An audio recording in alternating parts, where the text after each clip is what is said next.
and we have an exciting program scheduled for you today. We have several really good speakers, some awesome workshops that are going to provide you with a wide range of topics in order to expand your project management knowledge. So we got a very tight schedule. We're going to try and keep that going. I'm going to introduce Jamie Caspino, who is one of our chapter members who's done a lot of work to help with the PDD. She's going to deliver our opening address.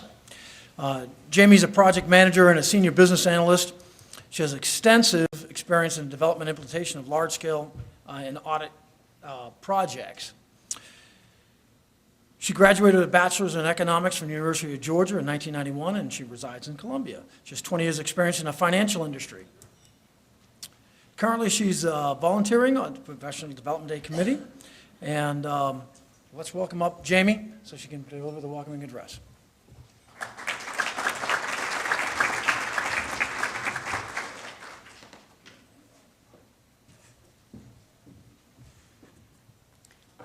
Thank you, Ken. Good morning.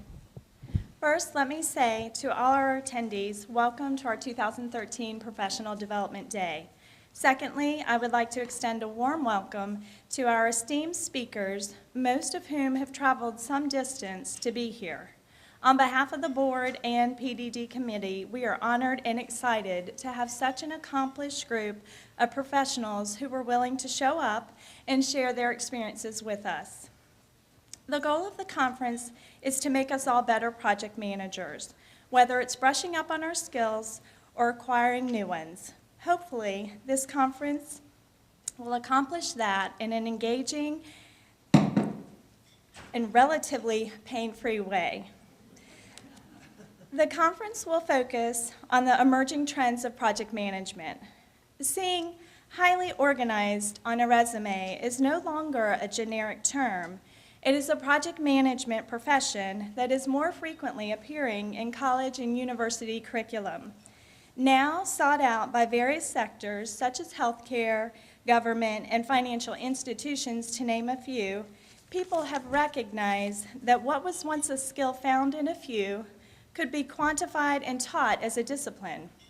You know what others are beginning to figure out, that a well-qualified, detail-oriented project manager is indispensable to any organization and in high demand. As with all conferences, this is also a great opportunity to network both socially and professionally, to get a feel for what other project management professionals are involved in, to compare notes, and most importantly, to earn PDUs. Hopefully, all of you have had a chance to visit our website and familiarize yourself with our speakers' biographies, but if not, because I know we are all pretty busy, we've included those bios inside your registration packets, so please review them when you get a chance. Also in your packets, you will find an evaluation workshop for each of your 3 workshops. So after each workshop, please fill out the evals so that the committee can get an idea of how our event was received, suggestions on how we can make future events better, and also recommendations on what areas you may want to see covered going forward. Make sure you drop off the evals at the end of the day because your feedback is very important. I'd also like to mention that we will have more events coming up this year, and information about these events will be given later in the program. So please be on the lookout for those details. At any time today, if you need information, answers to questions, or assistance, please feel free to ask myself or anyone else on the PDD committee. The committee will be introduced during the lunch program, but for now, the information can also be found in your registration packets. I do need to recognize the PDD committee, especially Marcia, who has contributed so much of her time to keep us and bring us together today. In conclusion,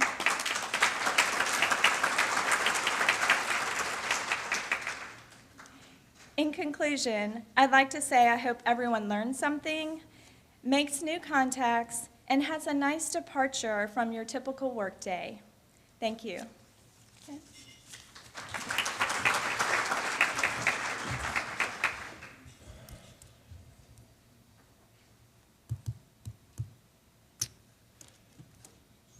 Okay.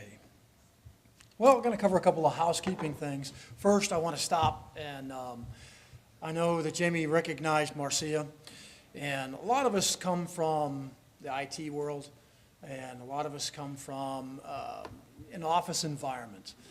And I've got 32 years experience with the military. I have to tell you, I have not met a tougher drill sergeant than Marcia to get things done. Okay? She was a driving train to make all this happen. So a couple housekeeping things. First of all the rooms that we're going to be going in workshops are across the way this way. There are bathrooms down the hall over here. There are also some down towards the restaurant. If there's any type of emergency or anything like that, we would ask that you calmly and quietly move to any of the exits until such emergency is passed. Please do not go running, screaming from the building. It draws attention. So.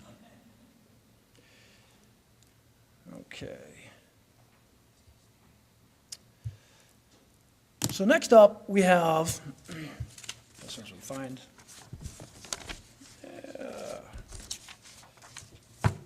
we have on the floor.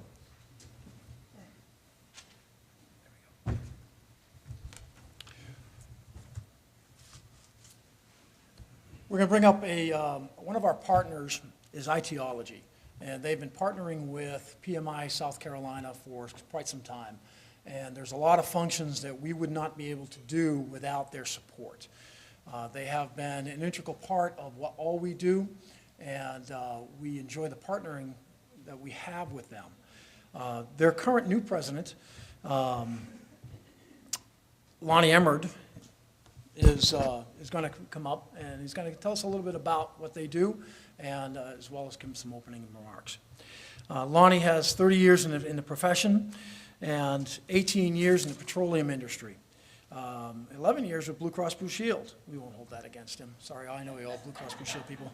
So, and this vision of this ideology began 4 years ago. He has a Bachelor's of Science in Computer Science from, and I can't read this, Marcia, thank you. So, anyway, let's bring up Lonnie Emmerd from Ideology.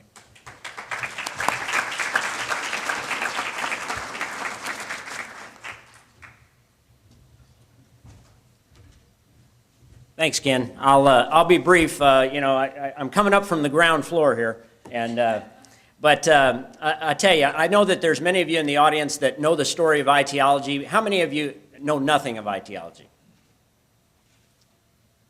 Few. Okay, so I'm going to be real brief about that, but I do want to tie together really why I think this audience and why you're here today is so crucial to our message. So a few years back, as Ken mentioned, we kind of visioned the fact that between Blue Cross and IBM and the University of South Carolina, that as we struggled to find enough IT talent in this area of the country, that it really wasn't Columbia and it wasn't the Southeast, it really was a nationwide epidemic.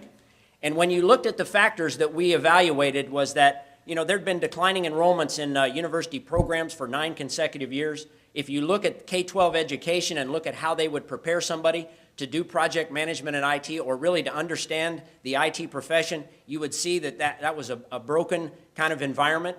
And then when you look and say, could we find a way as a company, whether it's a small, medium, or large company like Blue Cross, how we can look at things like professional development that we're doing today, or just ongoing keeping up with the dynamics of what we do in our profession, how can we do that more efficiently and more cost effectively and what I'll say is more collaboratively?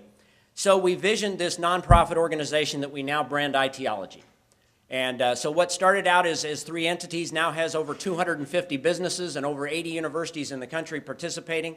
And really Columbia has been put on the map, if you will, around how do you do something like this uniquely that gives you a distinct competitive advantage.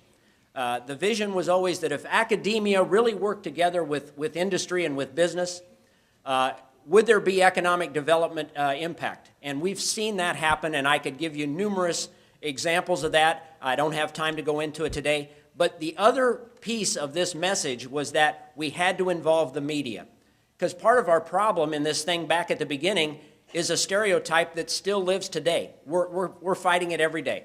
As Jenny mentioned, we're making an impact, in terms of having universities start to figure out how to put project management, into their curriculum. Or the fact that we understand what this demand and supply kind of environment really looks like. There is a message that starts in K-12. It starts with parents. It starts with faculty. It starts with really even legislators that sit right across the street from our building here in downtown Columbia, and I found that it's true in other states, so I'm not just, again, saying it's something about South Carolina. This understanding that IT doesn't just mean the IT industry. It doesn't mean IBM and Google and Microsoft. It includes Blue Cross and SCANA and BB&T and every small startup that influences the florist industry or culinary arts or sports entertainment. It doesn't matter. And so here's my point of encouragement for you today, is that IT isn't everything. It clearly is the enabler. And for any young person to be so savvy to use their smartphones and text and not understand that that's not magic, right? To understand that somebody got paid big money to develop what was there, that app, that infrastructure, that ability to make that reliable. I'll give you a story. I walked into 400 middle schoolers one day, and I was next to the light switch. So when they introduced me, I flipped the light switch off. And here was all these young people in the dark. Well, not for very long, because they got their little phones out, and I was like at a concert or something, all the lights were on. So I turned it back on, and I came up front, and I said, hey, thank you for the introduction. I said, I really appreciate that. I said, you know what? I'm 53 years old. I've been turning on a light switch nearly every day of my life. And you know what? Never once do I think about Edison, the power grid, how many people's jobs it takes to make that reliable, right? I just don't give it a thought. I just take it for granted. Then I said, how many of you out there texted today? Every one of them raised their hand. I said, you know what? You're just like me.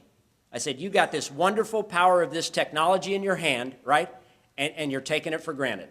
I said, what I'm here for today is to explain that the people who create this, the people who maintain this, deliver this, make it reliable, right, make really good money, and they're part of our future, not just in delivering communications, but in every aspect of your life, your parents' life, and everybody else.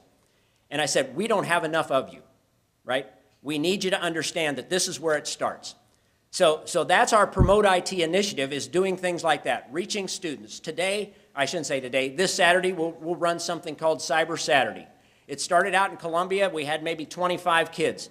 This Saturday we'll have over 90, and they'll be here, and there'll be 90 in Greenville and 90 in Charlotte, and they'll all be in their locations, and I'm going to send a message to each of them via technology, right, at the same time, and we're going to have all those parents there. And so what we've created is now scaling across the country.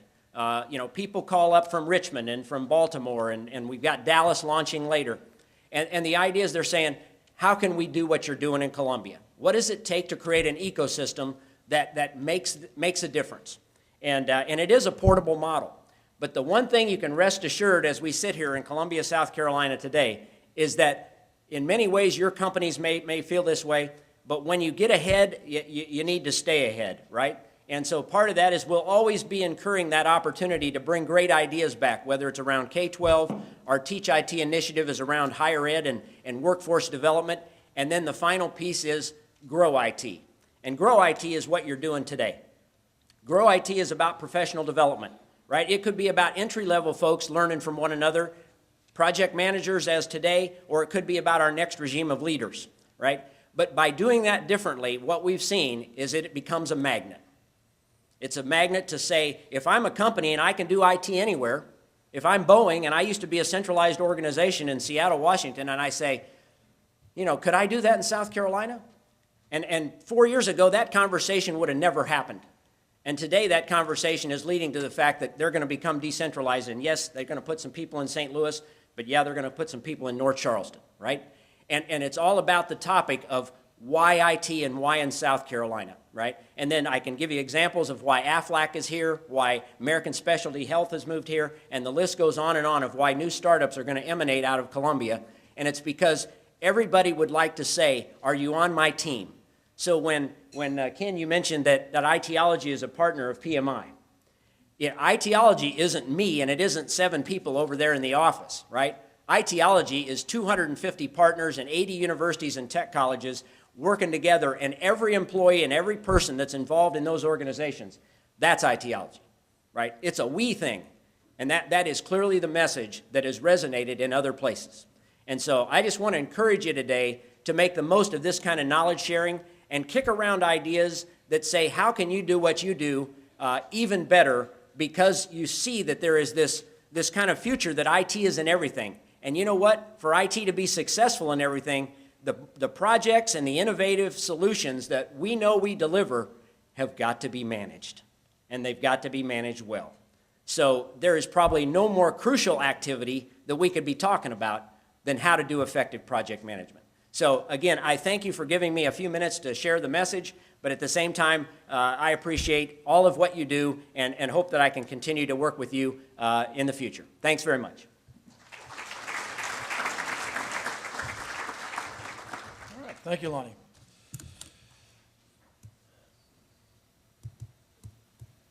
How many of you are members of the PMI South Carolina chapter? Excellent. Why aren't we seeing you at the monthly meetings? All right, I know, I sound like a preacher now. I'm going to lay on the guilt trip. No, I can tell you why.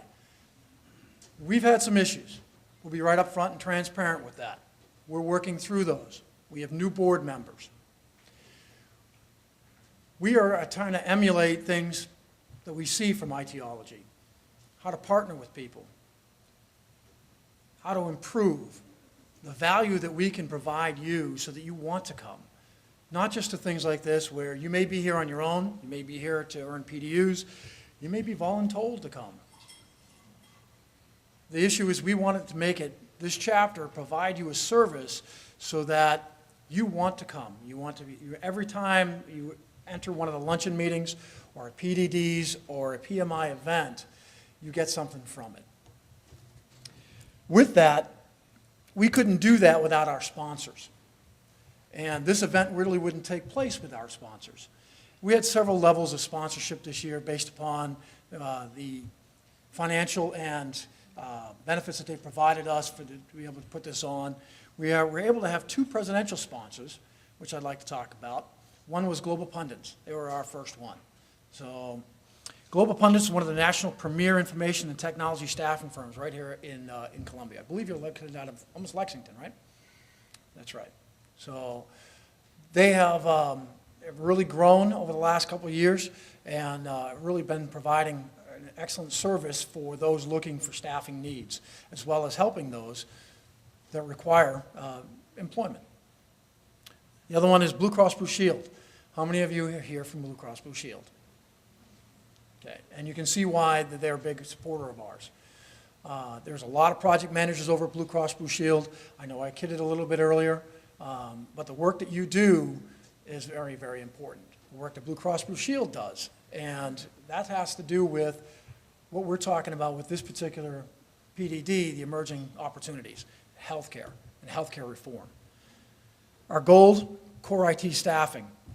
They look at themselves as partners so that they can basically get their clients, understand the client's needs.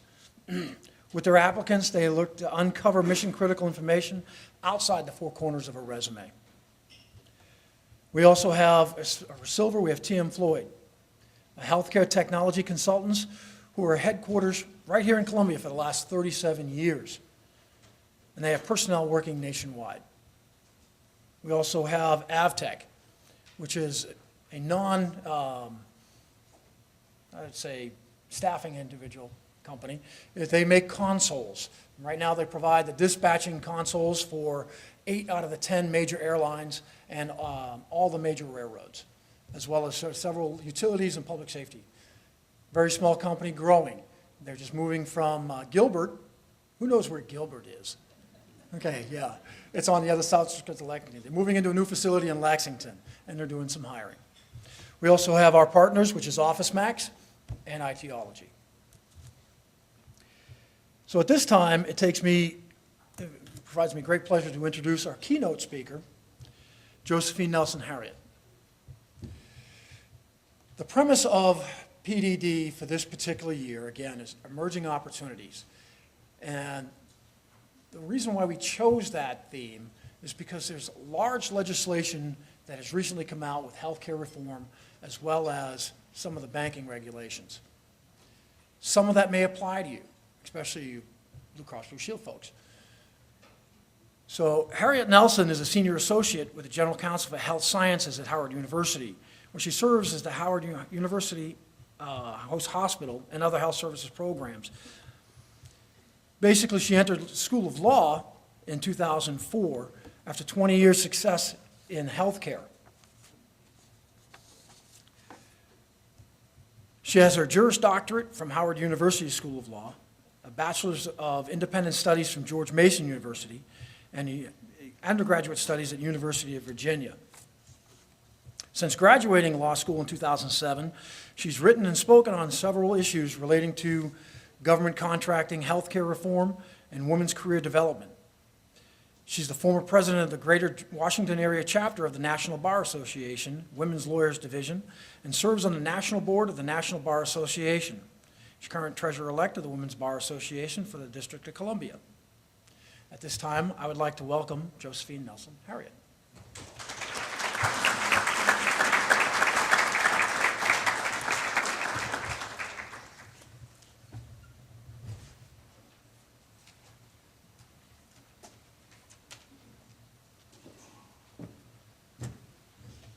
Good morning. I don't know whether I should speak with my glasses off, which makes it all fuzzy and much less intimidating, or maybe I'll just leave them on so that at least I can see when people are grimacing and perhaps I need to move on. And these lights are really strong, so let me, how's this? Is this okay? Who's, okay, all right. Let me say a little bit more about myself. I've got a lot more time than I expected. But I will not be like the Baptist preachers that I sit under every summer, which is, if the gas expands to fill the space, how much time are you going to preach? How much time do I have? But I will try to be brief, but I wanted to give you a little bit more information about myself. In the interest of full disclosure, I am the baby sister of Marcia Drill Sergeant Nelson. I have lived under that regime for quite a while in my life. I moved far away so that I could get away from it, but she keeps bringing me back. But we were both raised by a military man, and because I didn't understand what that punishment was all about, then I married a military man as well, who was actually a drill sergeant at Fort Jackson when we got married. So my kids were born at Fort Jackson. My two older children were born at Fort Jackson. I was raised primarily in Sumter, South Carolina. I left college after a couple years to get married, and I didn't finish my bachelor's degree until 8 years later. And I had my two grade school kids by my side on the day of graduation, so that was very exciting. And I always thought that perhaps by leaving college and leaving my scholarships and my career plan, that somehow life had passed me by and that I would not be able to attain all of the dreams that I had to refocus my dreams. And I'm here today as a testament to the fact that you can achieve anything you want at any stage in your life that you want. Being a 44-year-old first-year law student kind of enforced that on me, and being the daughter of someone who got her bachelor's degree at the age of 72, another reinforcement of that. So career development is near and dear to my heart. I try to find ways, I'm always seeking ways for people to leverage what they have in order to get further along the road on which they want to travel. So that being said, and being they took down the Klieg lights. So apparently I've gotten some reprieve. So that being said, I wanted to share with you why this particular topic is important to me. I am not an IT professional, although I have managed IT departments, and I have led IT teams on projects. I am a project manager, but I've never been certified as a project manager, although I have led very large projects in the healthcare arena and in the government contracts arena. My first project management classes that I went to, whenever people spoke, they spoke in terms of large IT projects, and I felt as if I was a project manager on a healthcare project, an implementation and management project, that somehow I was out of place. But I'm sure if you don't know already, then I'm here in this presentation is to demonstrate that project management skills, they are the keys to success. I call it, having those skills and mastering project management, that gives you the keys to the kingdom. You can do and achieve anything you wish in your careers if you have mastered the project management skills. And they gave me something shiny and to click at. And I'm working without notes, so please forgive me if I start to ramble. Marcia will give me a signal. I'm sure I'll keep looking at her. So I'm going to cover the keys to project management success, which hopefully there's so many successful project managers here, you probably understand that. But also, the value of project management skills in the broader arena, not just in IT, and I understand the focus of ITology, but I'm thinking more broadly than just IT. The traits of successful business leaders as opposed to project managers. And then how you break out and break through from IT projects, from just managing projects to managing organizations and managing large operations and managing people, because those skills are much in demand. It's not just on IT things. Our business world demands that people come with a discipline and a way to operate so that we can achieve goals in this society. We would all be better off if we approach these things in a disciplined manner. So, project manager, and I really got really fancy with my animation, so it's just to keep you awake and guessing about how the next letters are going to come in. The discipline, project management, the best definition I found, the one that I found at least suited my purposes here, and I'm a lawyer, so I'm allowed to find the definition that suits me the best. It's a discipline of planning, organizing, motivating, and controlling resources to achieve specific goals. How many of you can agree with that? That's a good definition of project management. So there are some real kernels here. So let me break this down a little bit. It's a discipline. It's a structured way of doing things. That's why they teach it in colleges now. That's why you can get a certificate in it. But it's not just a bunch of things that you learn to do. It's a discipline, and it takes discipline in order to do it. So having the skills but lacking the discipline gets you no place when it comes to project management. And these are the tools of the discipline: plan, organize, motivate, control.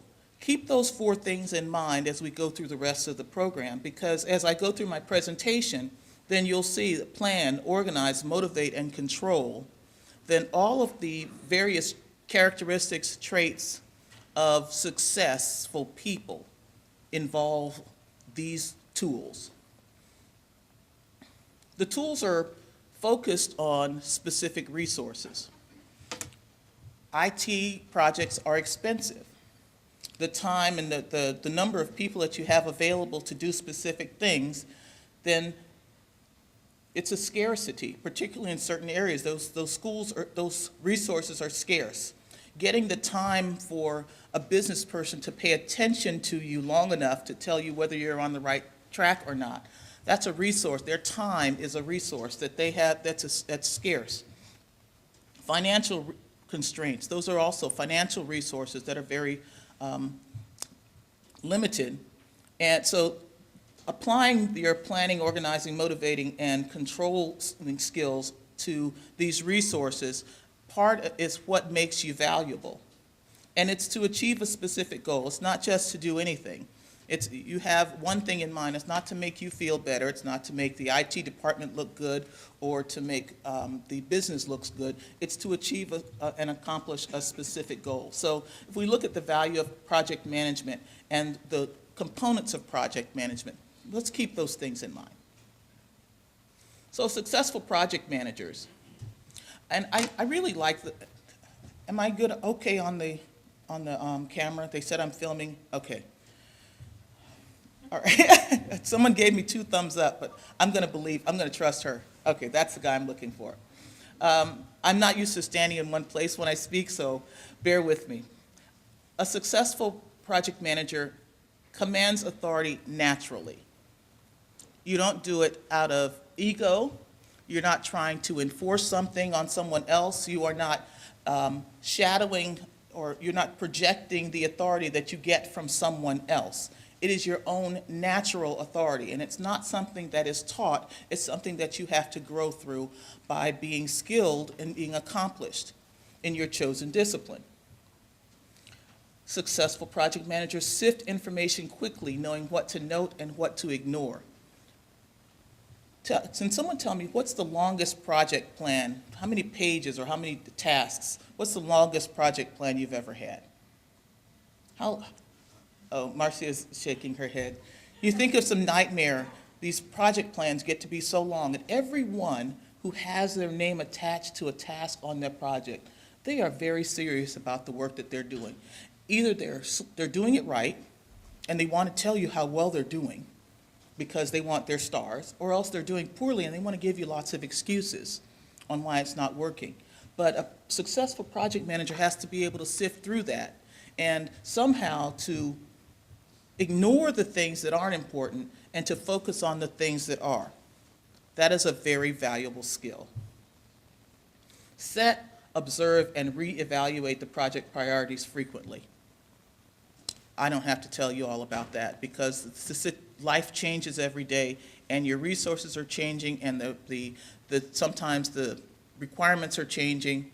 So everything changes constantly, but the successful project manager is able to set them, observe them, and then reevaluate them, know when they have to make some changes. Ask good questions and listen to stakeholders. Not to use information as a weapon or a means of control. How many of you have worked with people who are using the information that they have as a means of controlling other people? It happens on your projects, doesn't it? It's as if somehow, by holding on to the information, then that person is getting some kind of gratification from that level of control, and then doling out the information whenever they need to, usually at inappropriate times, to kind of beat up on other people. We've met those folks on our projects, haven't we? But as project managers, that's not something that you do. You adhere to predictable communication schedules, even if you have nothing to communicate. You're communicating that everything is well, we're moving on schedule. No one has to wonder what's going on. You possess domain expertise in project management as applied to a particular field. Now, because I'm not an IT professional, but I was able to manage IT projects, then my expertise is in project management. I can't go and program for you. I don't know how to do data, I don't know how to manage the data. And if I wanted to, then they don't give me the capability of doing that because they would be afraid I'm going to mess something up. So you rely on the experts in the particular field, but your expertise is in project management. You exercise independent and fair consensus building skills when conflict arises, as it inevitably does in every area of life, but particularly on large-scale projects. You cultivate and rely on extensive informal networks inside and outside the firm to solve problems that arise. How many of you have networks informal networks inside your organization that you use when you're working a project in order to make things run more smoothly? How many of you have some type of informal network? Even if it's people on the project, but not necessarily in their specific roles, but people you turn to whenever things are going well. How many of you have external networks that you turn to? Not many people raise their hands. If you don't, either, I hope that you just haven't been paying attention. Please raise your hands if you have external networks that you turn to. Okay. And that's what Midlands PMI is, right? It's a plug. Okay. That's a plug. But you notice in my bio that I'm a member of many bar associations. And I get, I'm Healthcare Compliance Association, American Health Lawyers Association, and the National Bar Association, American Bar Association, Women's Bar Association, and it just goes on and on. Well, why am I a member of those things? And now that I don't work for a big fancy law firm, I have to pay those dues out of my own pocket. Oh my goodness. But I continue those memberships because those are resources for me to use. And I have to have those resources in order to look beyond just the problem that I have in front of me, because there's always someone who has run across the same problem or and they are going to need, they have answers for you and a perspective that you don't have. And also, it's an opportunity for you to share the knowledge that you have with other people. So you give, you grow. And finally, a successful project manager looks forward to coming to work. They like what they do. They don't, it's not a drudge. You couldn't do this if it's a drudge. So but you knew all of that. You knew all of that. I also looked at some hallmarks of growing a successful business. And the reason why I looked at it this way is because I applied my project management skills to get through law school.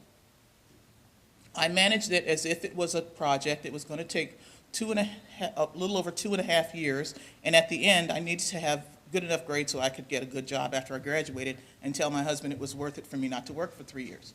So I approached it as a project. I considered the product to be me. I was my own product, and I was going to manage that product well enough so that at the end, that all of the stakeholders, including my husband and my family, would be very proud of the end product. So in growing a successful business, or in my case, getting a law degree, assemble a dedicated team. I was the project manager.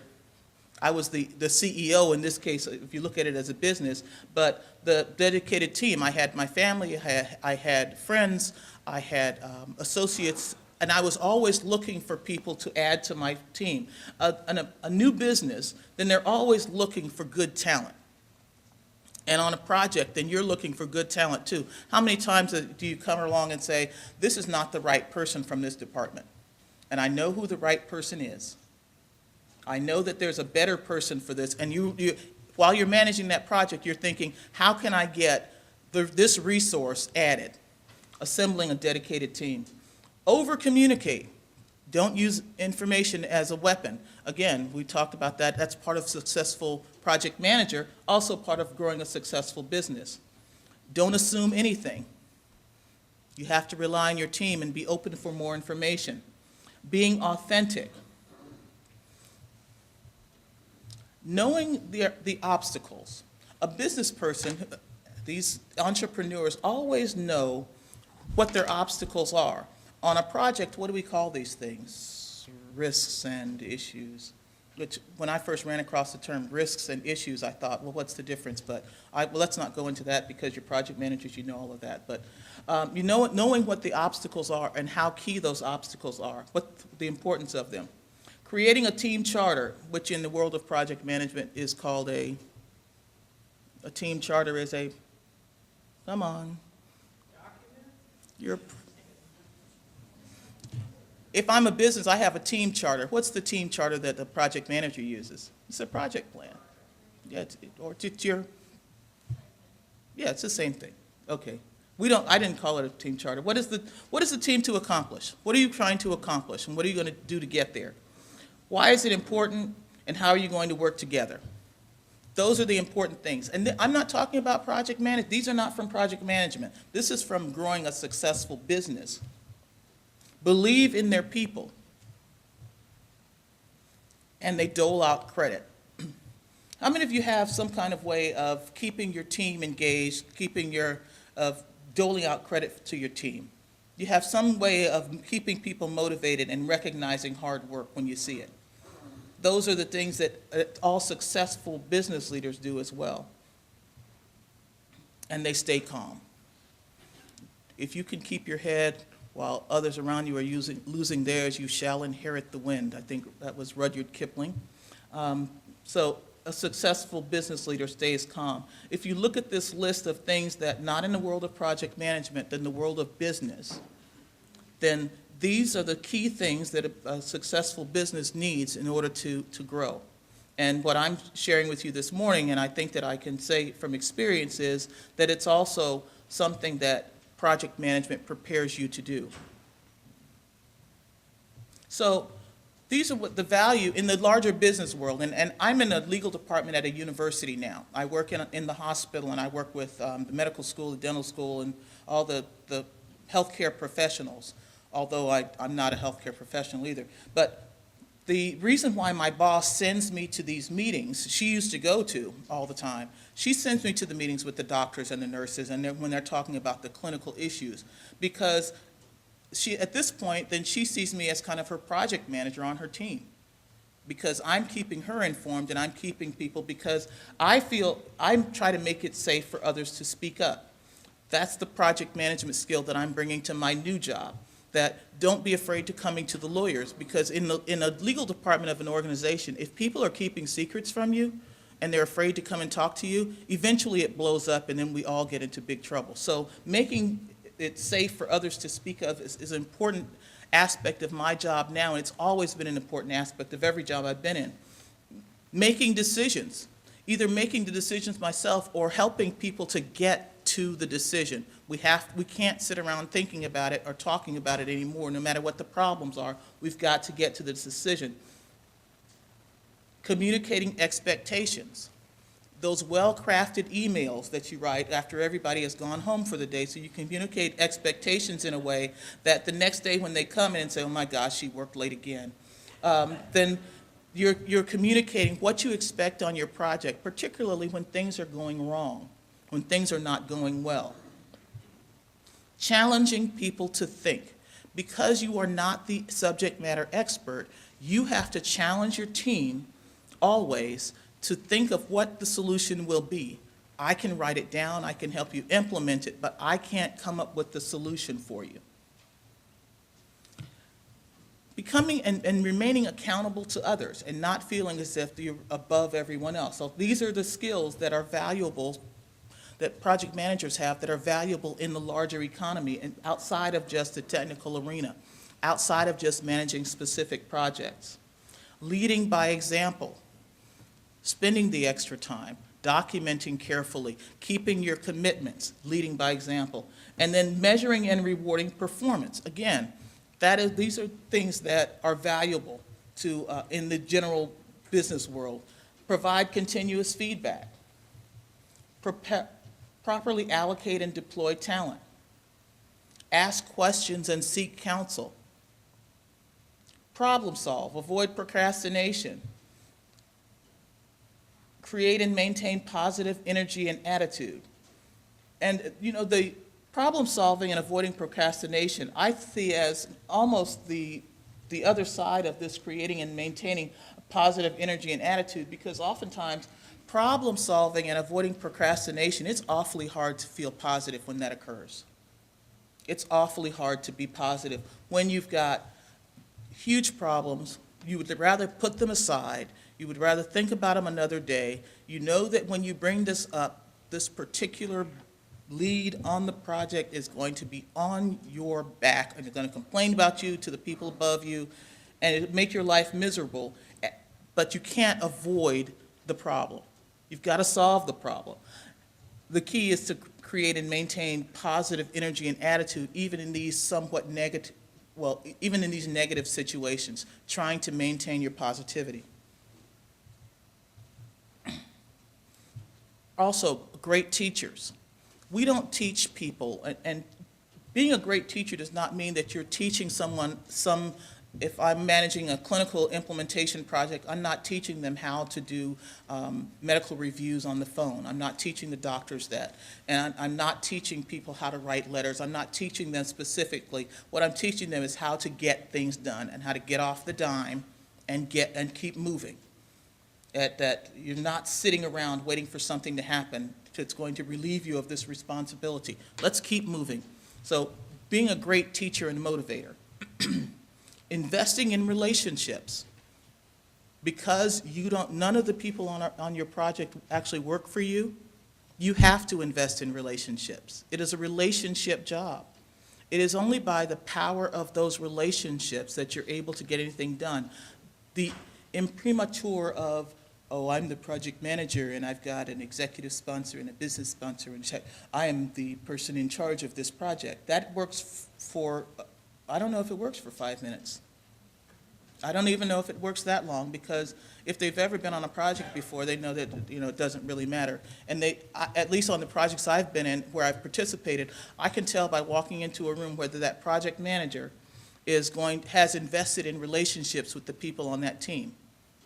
Because if they haven't, then no one's talking, no one's communicating, or the people who don't have relationships are not talking, are not communicating, and they're not trying to help you solve problems. And they're not giving you information that you need in order to keep the project moving. And genuinely enjoying your responsibilities. Again, enjoying your work. So how do you break out? So you're a successful project manager. You've been doing this a long time. The stuff I've been talking about, I know that. I'm PMP, I've done it all. So if you want to do something different, if you feel like you're in a rut, you've been doing you've been doing projects for a while, and you want to try something different, how do you break out of that? What if you want to instead of managing a project, maybe you want to manage a service center? Maybe instead of managing a project and having matrix responsibilities, maybe you want to have direct reports and run a project management department. Or maybe you want to start your own business where you are an entrepreneur and you're developing you're selling your project management services. So if you want to break out from where you are now and market yourself in the larger business arena, what are the keys to doing that? I'm going to tell you. Explore your options. You have to always be aware of your environment. And your options, you can do that in a number of ways, but first of all, you've got to know the business that you're in now, not just the business that you work for. So if you work for Blue Cross, it's important to, and I know that it's sometimes hard for me to keep track of everything that Blue Cross does. And I represented, when I became a lawyer, surprisingly, I represented Blue Cross plans on healthcare reform implementation. And before I was a lawyer and I was at a managed care company, then Blue Cross plans were one of my biggest clients. And I'm still amazed at some of the stuff that Blue Cross does. They just have their hands in all kinds of pots.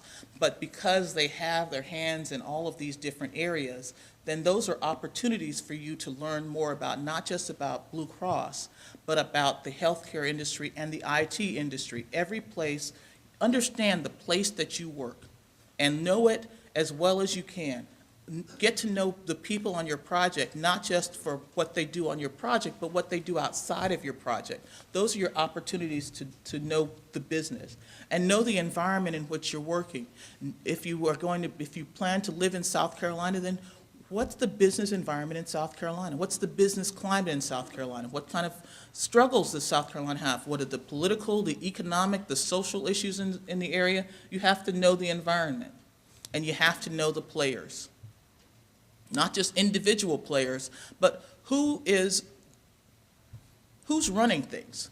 You know, there's the mayor, but then there are business leaders you see them on the pages all the time. Mayors come and go, but business leaders are always the same, and they're always in the background, and they're always managing things. That's on a very high level, but in your organization, there are also players.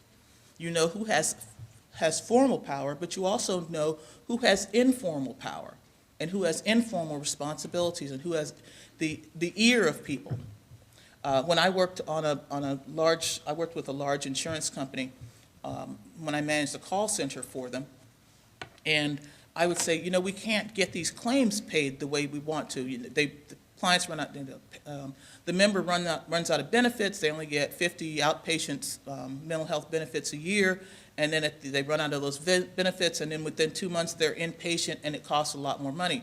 And they said, well, why don't you flex the benefit? Instead of 51-hour sessions, do 100 half-hour sessions. That would be great, but you don't pay the claims that way. If we do a 30-minute session, then you still deny them after 50.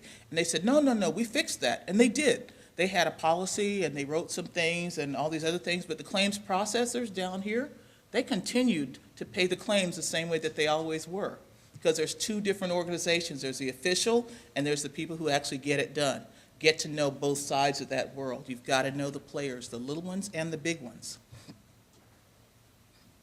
And know your resources. Now, some of my resources, I use, the folks that I've worked with, I keep in touch with them forever.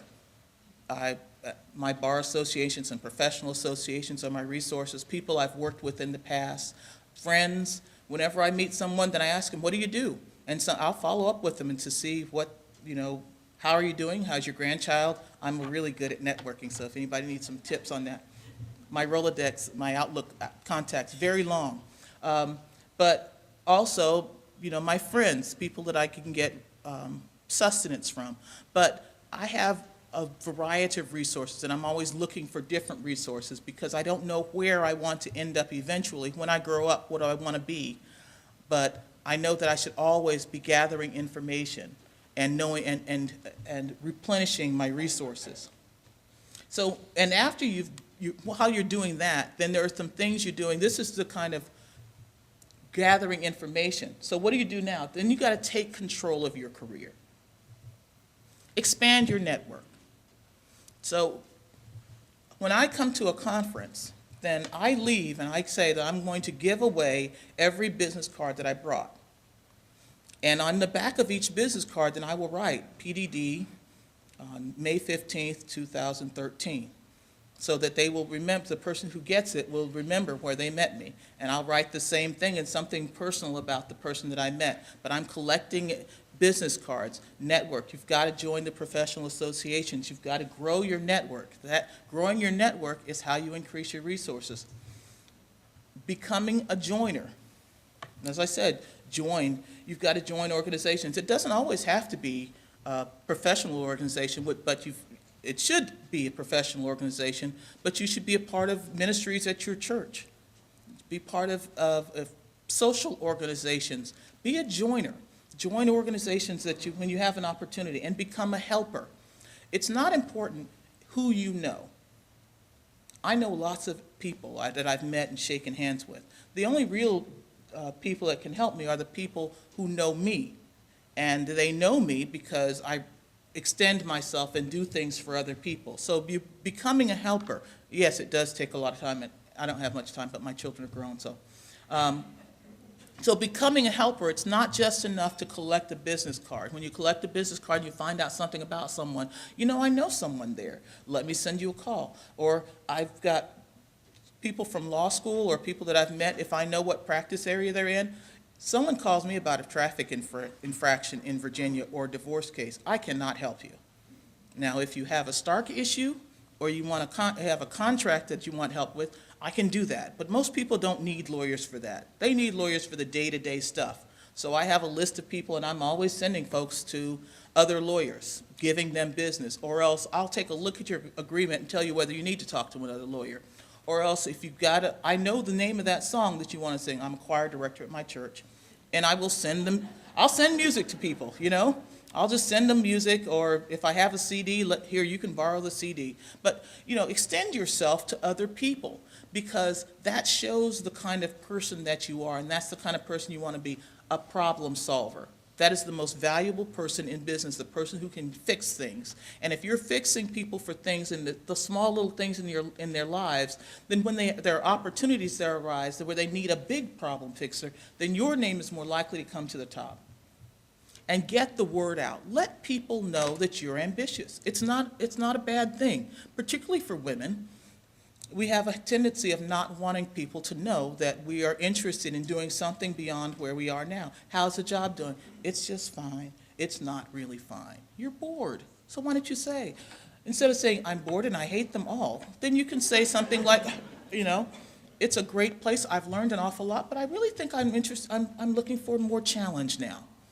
What I said, I didn't want to be at a law firm. I never intended to work at a law firm. I was at one for 5 years, but after a couple of years, then I realized that if I stayed, I would be, I would lose my soul and I would have no time, and that, I would just become, I would make lots of money, but I would be very, very unhappy. Marcia, you can attest to that, how unhappy I was. Okay. I was very unhappy. So what I started doing was I started telling people, yes, I'm looking to move in-house. I'm much more of a business person because I was in business before I became a lawyer, and I would much rather work with the business itself instead of as outside counsel. So that was my kind of my mantra. Whenever people asked me how I was doing, I'd say, I really like the place I am, which I did, and I really enjoy the perks of being there. They paid for everything. It's really hard to travel now when people ask me to speak someplace and I don't just hand the bill to my secretary and she takes it away and it gets paid. They really are jobs where the expense account is unlimited. So but, but it wasn't necessarily what I wanted. So getting the word out was very important to me finding some kind of success. And when people have told me, I'm looking for, if I know what they're looking for, then I send things their way. I may not have, I've never gotten anyone a job because I just don't have it like that. But I have let people know, introduced people to people who can help them get a job. Scott Bolden is a managing partner at a law firm. I read an article about him in the Washington Post magazine 10 years ago. When I met him last summer, then I went up and I introduced myself. We went to the same law school, and I told him how much that article meant to me. It was about how he reestablished relationships with his daughter. And after that, he knows me, so I've sent him people who have picked up the phone and said, Josephine, Harriet asked me to call, or I'll send an email. Could you talk to this person? They're interested in doing the kind of law that you're doing. And he directs them, but I don't have a whole lot of, I don't know a lot of, corporate titans who are hiring people for project management. And you probably don't either, but you know someone who does. So get it out there and let people know that you are interested in growing your career. If you want to work on bigger projects in your organization, then all the big, fancy, sexy projects go to a couple of people. Well, then you need to let people know, I'm ready. How can I do it? How can I help you out? What can I do? Even if I have to work a little bit extra now, then I'm willing to do that so that the next time the opportunity comes around, you think of me. Project management skills are valuable for a variety of reasons. They're generally applicable. Successful people in the business world apply the skills that you have to the way that they do their work, the way they live their lives every single day. And the key to long-term success, broad success, finding your dream, the keys to the kingdom, you've got to open up those doors. And it takes effort on your part, but it's so worth it to find that as your life continues to develop, more opportunities come your way, and your life is enriched, not just because you got a better job, but you met some really interesting people along the way, you helped out some interesting folks along the way, you did something important and special along the way. So don't hold those keys to yourself, and don't keep them held tightly, and don't limit yourself by what you have now. IT projects are important, but you can it's not only the IT project that you can manage, but you can manage those IT people. You can not just manage this project going forward, you can start your own business with the skills that you have. Don't undersell yourself, because you are worth your weight in gold. Thank you very much.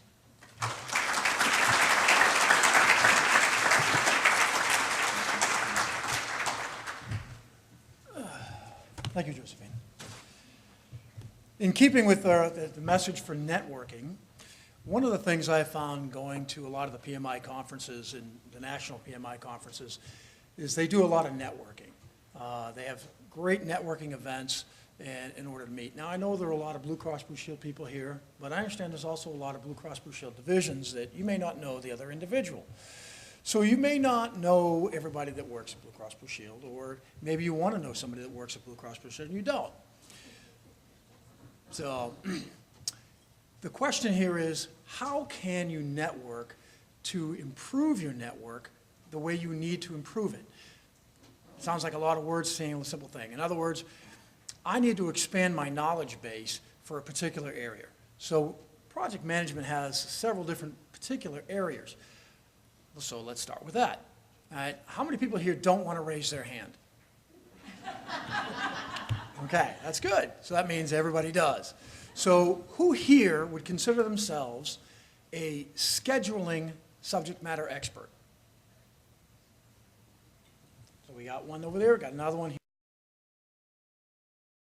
People that you need to know about scheduling, you're going to go talk to these people. How many people here would consider themselves a risk management expert? Okay, well, we got the same two people. So All right, we got a couple more over here. How many of you work in a PMO? All right, take a look around. How many of you are not certified PMPs? Okay. How many of you are certified PMPs? All right. How many of you are certified in the last year? Okay. How many of you have been certified for over 10 years? All right, take a look around at these people. All right. So this is what I want you to do. You've seen the people that have raised their hand. Take out a business card, okay? Go find those people that can help you learn something more in the knowledge area that you need. All right? If you figured out that you don't want to do that, take out a business card. Go to the table to your right. If you're the last one on the right, go to the table to your left. Find somebody there. Find out who they are. Give them a business card. All right? Do that now.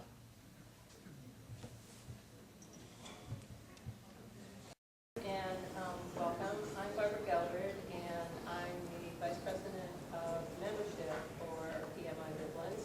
And I will say I am also not. Set this in the back, or you want it up here? I actually work for a company that is. Can you hear me as that? No. Oh, it sounds like it's really loud here. Okay, I'm going to shout. Can you hear me now?